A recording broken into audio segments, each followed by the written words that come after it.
Boa noite, seja bem-vindo a mais uma edição do Telejovem. Eu sou Isaac Galileu. E eu sou Isabela Souza. Acompanhe com a gente os destaques de hoje. Tesouro Nacional. Indicadores fiscais apontam cidades endividadas na região. Ao vivo, economista discute como essas dívidas influenciam nas nossas vidas. No quadro Mais Saúde de hoje, vamos falar sobre o que muitos dizem ser o mal do século. De acordo com a Organização Mundial de Saúde, 9 em cada 10 pessoas no país sofrem com transtorno de ansiedade. E tem também, jovem prudentina se destaca no mundo da música. Conheça projeto de universidade que trabalha com o tema inclusão. Foi uma batalha vencida. Não fui eu só que venci. O CEPIDES venceu comigo.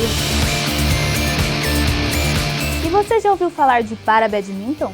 Aqui em Prudente, um atleta profissional conta sua história.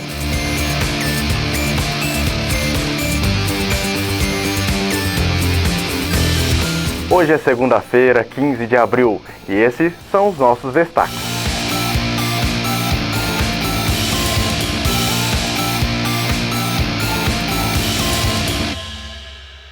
Você sabia que existe uma lei que permite que pessoas transexuais escolham como querem ser chamadas? Pois é, Isaac. E um ano após essa lei ser aprovada, o cartório de Presidente Prudente registrou um aumento na procura. Isso você acompanha na reportagem de Bruna Bonfim e Camila Araújo. Os processos de dignidade do público LGBT na sociedade estão acumulando conquistas nas leis. O Supremo Tribunal Federal determinou que pessoas transgêneros e transexuais façam a mudança de registro civil diretamente no cartório. O pedido de retificação social foi aceito em março de 2018 de forma unânime pelo STF. A decisão permite que pessoas trans façam a mudança de nome sem a necessidade de cirurgia de redesignação sexual ou intervenção na justiça. Essa estudante fez a mudança de nome em 2012, antes da lei ser aprovada. Segundo ela, o processo foi mais demorado e burocrático, pois teve que entrar com uma ação judicial para conquistar o direito. Você tinha que ter um advogado, montar uma petição com uma documentação enorme, comprovando várias questões, assim, que você realmente adota um papel feminino, que você se identifica por aquele nome em todos os momentos, que pessoas do seu convívio te chamam por aquele nome o tempo todo. Agora, com a lei em vigência, o procedimento é bem mais simples e menos burocrático. Inclusive, o Cartório Civil de Presidente Prudente registrou um aumento na procura pela retificação após a legislação. Mas vale lembrar que é possível mudar apenas o prenome, o sobrenome continua o mesmo. Na hora da retificação, são necessários alguns documentos em mãos, como RG, CPF, certidão de nascimento ou casamento, título de eleitor, passaporte, se já tiver um, além de certidões negativas que são da Justiça Federal, da Justiça Estadual e da Justiça do Trabalho, que podem ser emitidas nos sites dos órgãos.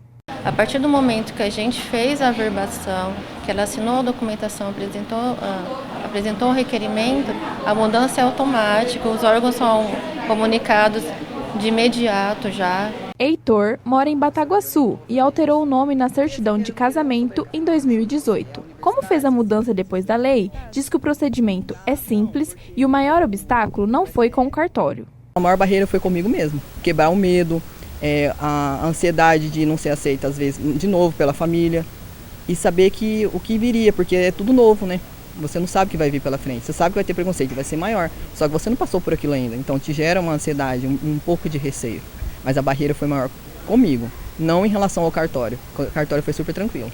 Heitor é aluno de Engenharia Civil e conta que fez a troca de documento também na universidade, pois o financiamento estudantil, o FIES, estava registrado no antigo nome, mas ressalta que o procedimento foi rápido e gratificante. Não vi e não senti nenhum tipo de preconceito, bem pelo contrário, me deixaram super à vontade, me trataram muito bem, desde a coordenação da secretaria, dos professores, tudo. As práticas de inclusão na universidade deram início em 2016, quando o Ministério da Educação publicou o decreto que dispõe o uso do nome social e o reconhecimento de identidade de gênero de transexuais e travestis nos registros escolares.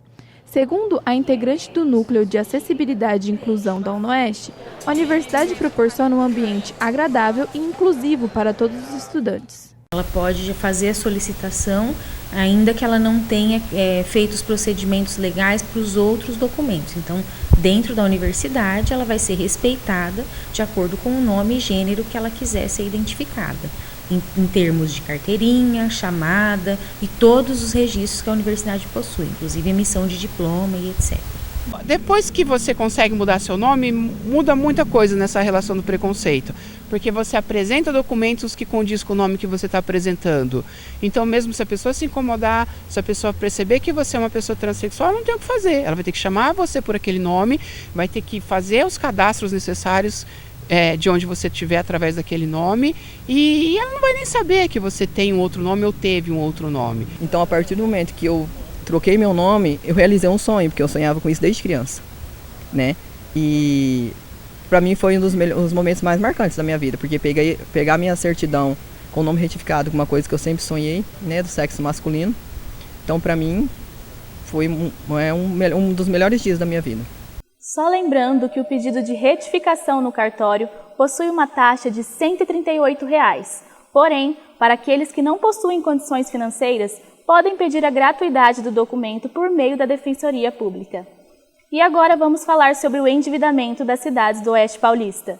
Segundo o levantamento feito pelo Tesouro Nacional, referente ao último trimestre de 2018, a situação é preocupante. E nossa equipe acompanhou o caso de Presidente Prudente e do município ao lado, Caiabu.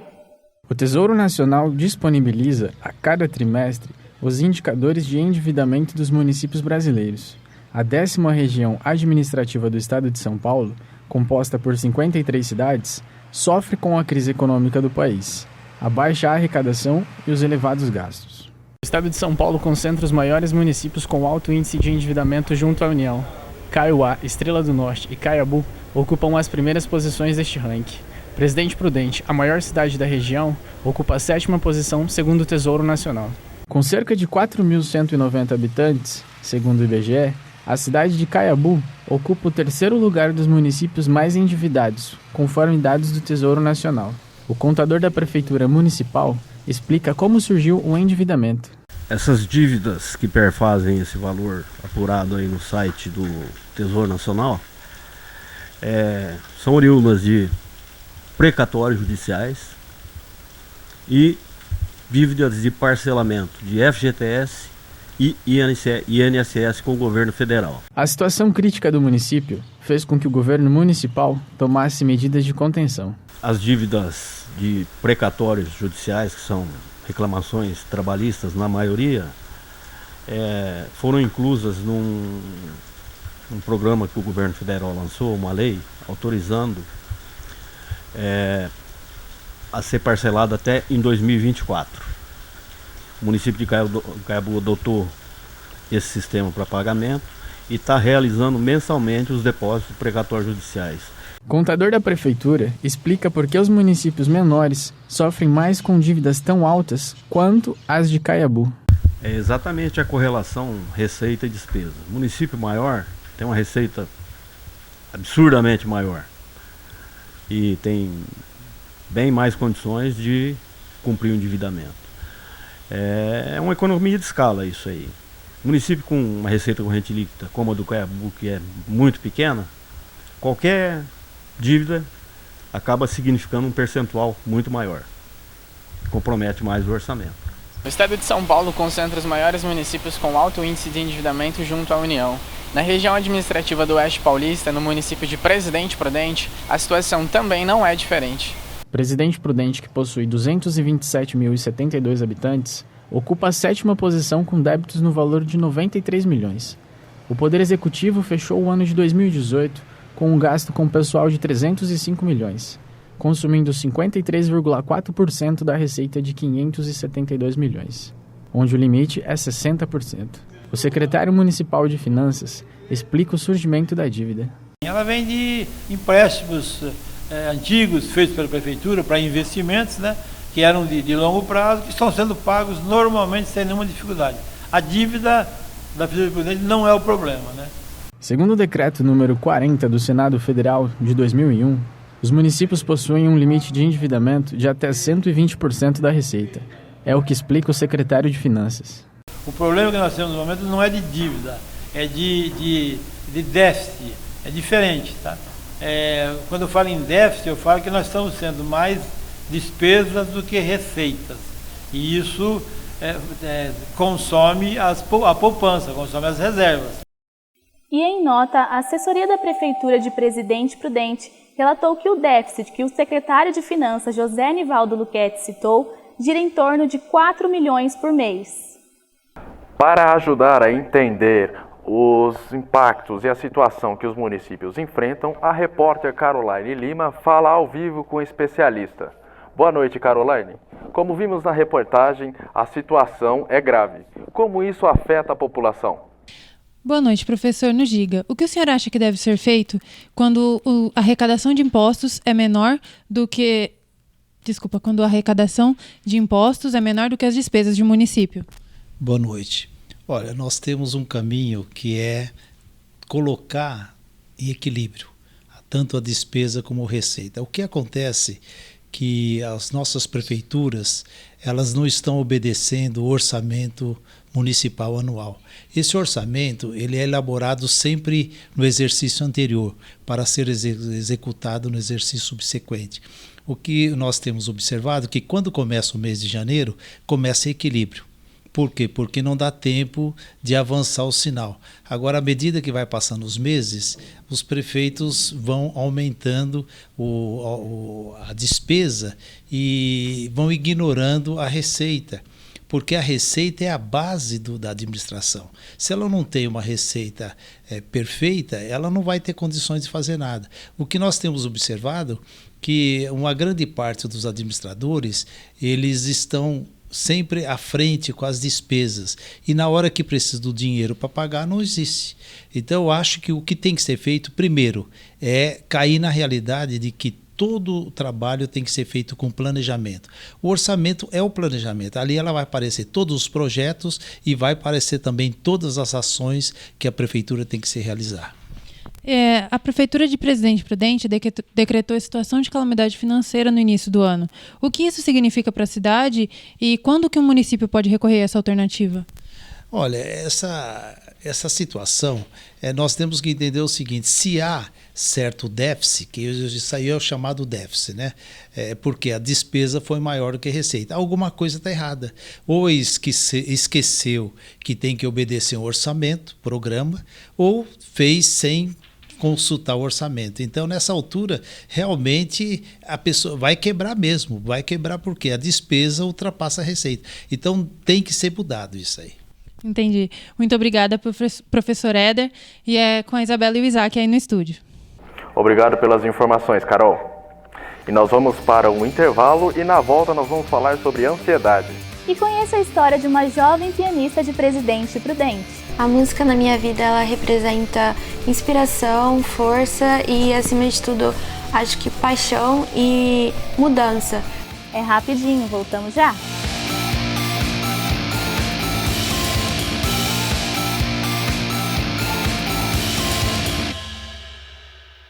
Até onde você chegou? Onde você deseja estar? O mercado de trabalho é exigente, por isso, mova-se. Com a Pós-Unoeste, você investe no seu crescimento e foca onde quer chegar. Em qualquer ocasião, você vai ganhar asas e liderar grandes conquistas. Mova-se e vá mais longe com os cursos presenciais ou à distância da Pós-Unoeste. Acesse unoeste.br/pós e inscreva-se já. Unoeste, o conhecimento te transforma.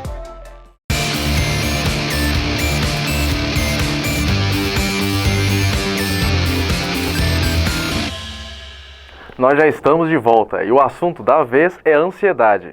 É aquela sensação que todos nós experimentamos em algum momento da vida, não é mesmo, Isaac? Isso é até normal. O problema é quando isso se torna um transtorno. É verdade, Isa. E é sobre isso que nós vamos falar agora no quadro Mais Saúde. Confira com a gente.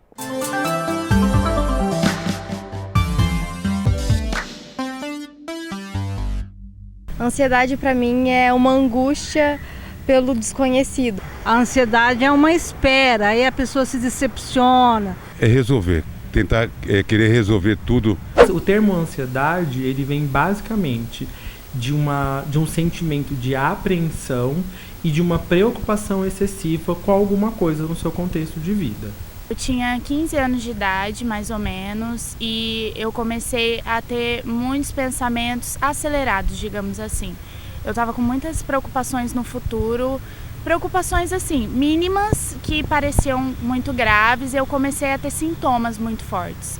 Você só se torna um portador de um transtorno de ansiedade se aquela ansiedade que eu disse, que é uma preocupação excessiva e um nível de apreensão, se aquilo começa a trazer um sofrimento psíquico e físico no dia a dia do paciente. Eu tenho pequenas crises que acontecem algumas vezes quando eu fico muito nervosa com alguma coisa. De acordo com a Organização Mundial de Saúde, 9 em cada 10 pessoas no país sofrem com transtorno de ansiedade. Os sintomas variam de pessoa para pessoa, entre eles onda de calor, náusea, falta de ar, suor excessivo, problema de concentração e dor no peito. Todo mundo sente ansiedade antes de acontecer alguma coisa.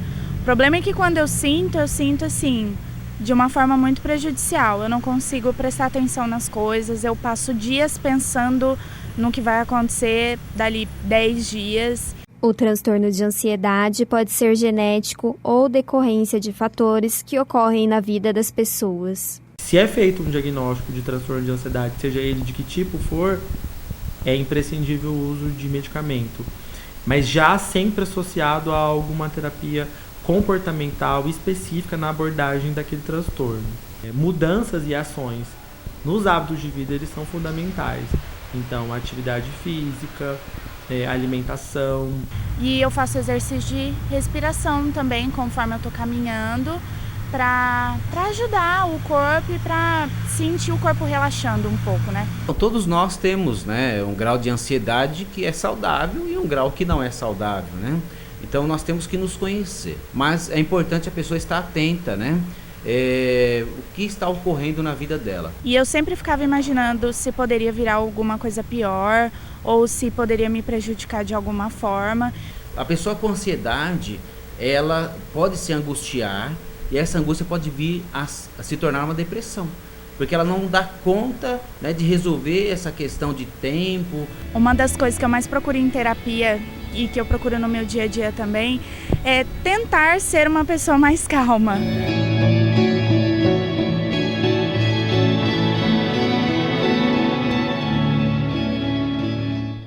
E se você se identifica com algum desses sintomas, o psiquiatra Rodrigo De Mattei aconselha a procura de um psicólogo.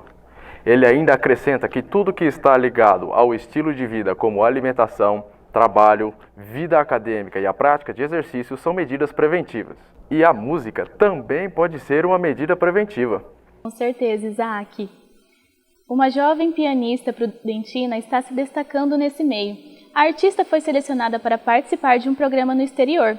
Entenda como tudo isso aconteceu. Habilidade, dedicação e talento. Qualidades que foram passadas de geração em geração. Em cada nota é possível sentir a delicadeza que vem da jovem pianista. Apaixonada pela arte e pela música, Ana Clara, aos seus 17 anos, já coleciona muita história para contar. Ela estuda música desde os 4 anos de idade e agora, já formada, procura mostrar a importância da música na cultura e na vida das pessoas. Esse envolvimento com o mundo musical vem de muito antes de seu nascimento, quando ainda estava na barriga da mãe.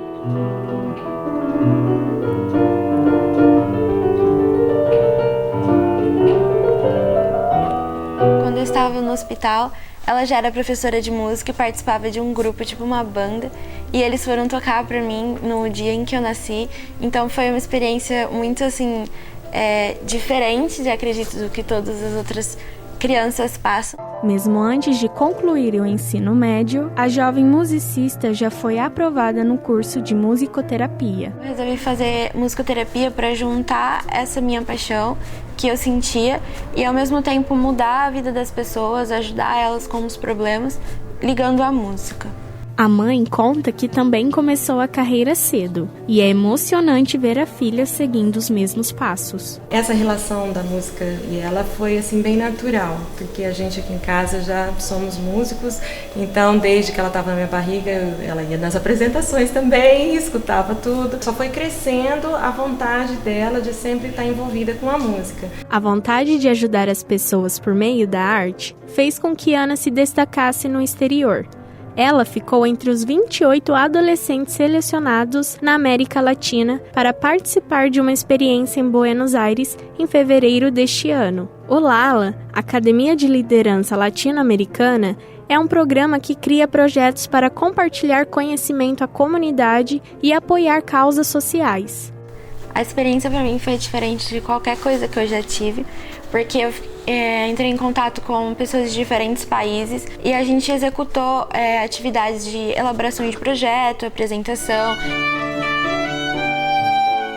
Da paixão pela música fez surgir uma grande amizade. Sara, que é violinista, conheceu Ana há 4 anos e a amiga mal sabe esconder o orgulho e carinho que tem por ela. A nossa amizade começou no ambiente musical e a gente aprendeu muitas coisas junto e a nossa amizade foi crescendo por causa da música e eu fico muito feliz em ver essas conquistas e eu tenho certeza que terá muitas outras. Questionada sobre os artistas que lhe servem como inspiração, a jovem não pensa 2 vezes. Eu escolheria o Chick Corea, a Nina Simone, e eu acho que esses 2 são os melhores porque eu sou formada em piano popular e a minha mãe com certeza ela também é uma inspiração muito grande para mim nessa área. Mesmo com pouca idade, pode-se afirmar que Ana Clara tem muita história para contar e não tem dúvidas sobre o que quer para o futuro. Daqui a alguns anos eu me imagino terminando a minha faculdade, trabalhando como musicoterapeuta e ao mesmo tempo a desenvolver mais esse projeto. A música na minha vida ela representa inspiração, força e acima de tudo acho que paixão e mudança, porque da mesma forma que ela mudou a minha vida, eu sei que ela também pode mudar a vida de muitas outras pessoas.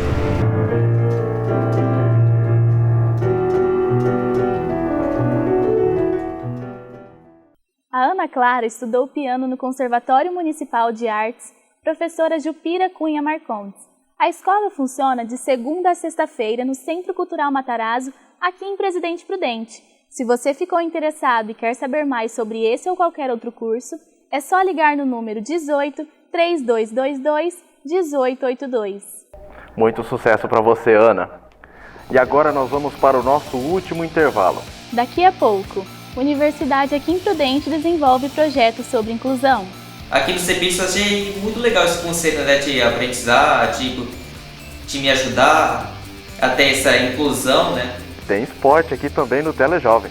Já fui para Colômbia, meu primeiro torneio, Lima, Peru, 2 vezes em Lima, Dinamarca e Espanha. Voltamos já.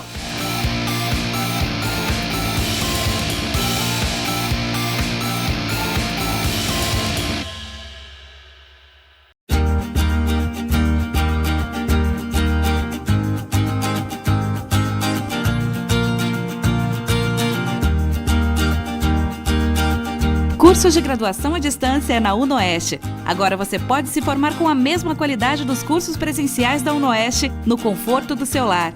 São 10 novas graduações à distância. Corra, sua próxima aula já vai começar.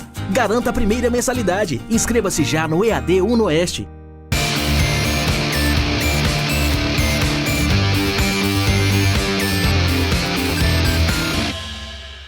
Estamos de volta para falar de um projeto que vem propagando inclusão social na nossa cidade. A Unesp de Presidente Prudente atende crianças e jovens com deficiência e necessidades especiais. A repórter Jéssica Silva e a cinegrafista Rayane Emerick mostram para nós como funciona o projeto. Rafael participa do CEPIDS há 14 anos. Ele cursa jogos digitais na UnoOeste e conta como o centro o ajudou. Aqui no CEPIDS eu achei muito legal esse conceito, né, de aprendizar, de me ajudar até essa inclusão, né?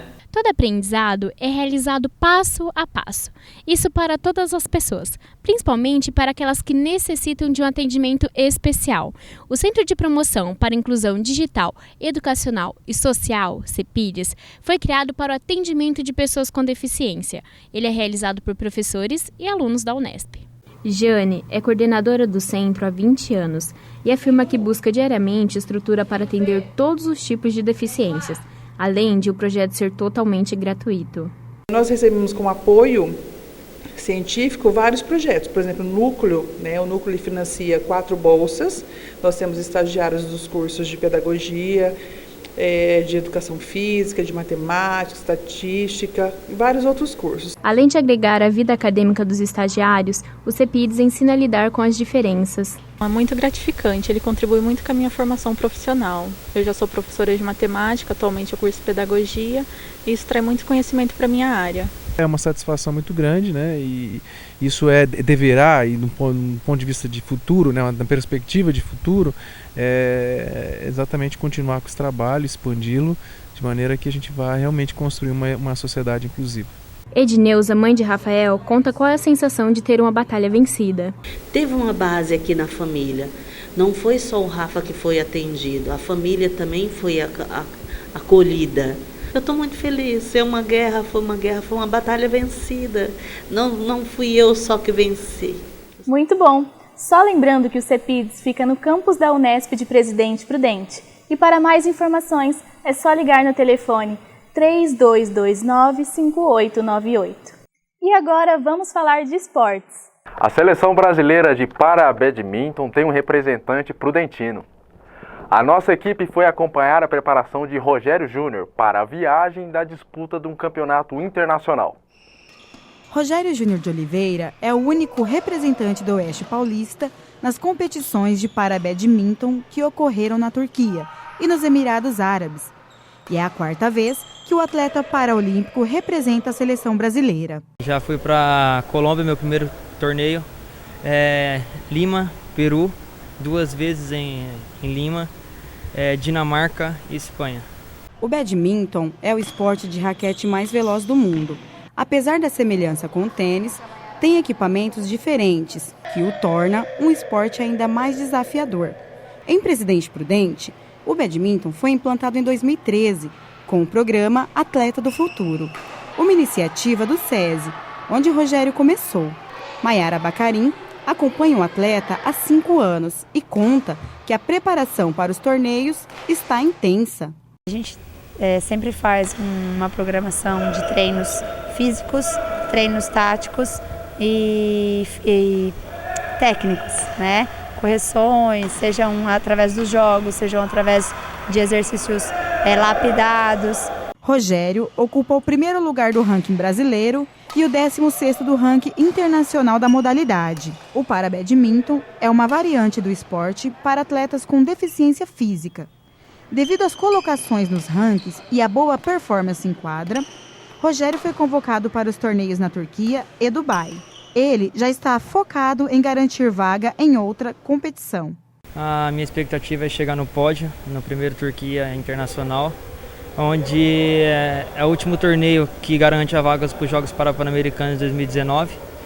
E o meu foco é passar de chave de grupo e chegar no pódio. Os colegas de treinos de Rogério se mantêm na expectativa de vitória. Rafael, que também pratica o badminton e treina todos os dias com Rogério, apoia o colega nesta nova etapa profissional. Continuar seguindo o sonho dele, que está bem perto, né? A ansiedade e a responsabilidade em representar o país não tiram a concentração de Rogério. O atleta conta com o companheirismo da técnica Maiara.